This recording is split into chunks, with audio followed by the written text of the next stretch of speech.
আসসালামু আলাইকুম।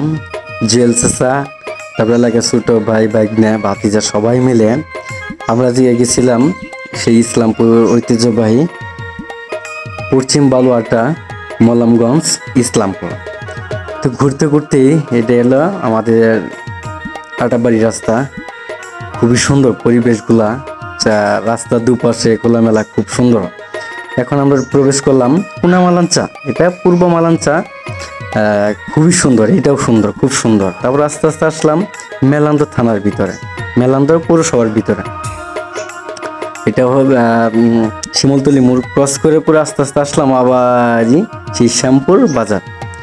শ্যামপুর বাজার পরে আসলাম ডেফলা, এটাই অনেক ভাইরাল কৃত যে বাগান। এটা রাস্তার দুপাশে খুব সুন্দর পরিবেশ, সকলে আসবেন। তারপর আসলাম আস্তে আস্তে টনকি বাজার। টনকি বাজারের পরে আসলাম ইসলামপুর, হাতের বাম সাইডে ইসলামপুর বাজার, এদিক দিয়েও যাওয়া যায়। খুবই ভালো লাগে ইসলামপুর বিজয় চত্বর, খুবই সুন্দর, খুবই অদ্ভুত একটা জায়গায় গেছিলাম, খুবই সুন্দর, ভালো লাগে। এটা দেয়ানগঞ্জ রাস্তার যাওয়ার পথ, খুবই পরিবেশ, মনোরম পরিবেশ। ইসলামপুর দেয়ানগঞ্জের ভিতরে পড়লে রাস্তার দুপাশে মনে হয় কলার দেশে আসছি। এটা হলো মোশাররফগঞ্জ উচ্চ বিদ্যালয়। আস্তে আস্তে তো আসার পরে চলে আসলাম শর্টকাটে আসলে দেখানে পরে আসলাম মলমগঞ্জ বাজার, সে ঐতিহ্যবাহী ইসলামপুর ভিতরে। মলমগঞ্জ বাজার আস্তে আস্তে ওভারটেক করে জিজ্ঞেস করে আসলাম। বাজার ওভারটেক করার পরে আসলাম সেই মনের আকাঙ্ক্ষা, স্বপ্ন নিয়ে ঘুমন চেতনা, স্বপ্ন নিয়ে হুলহুলি, যা আমরা রাস্তার পাশে জিজ্ঞেস করে আসছি হুলহুলি গ্রামটা কোথায়, লোকেশনটা কোথায়। অনেকে বলছে হুলহুলি এই রাস্তা এইভাবে।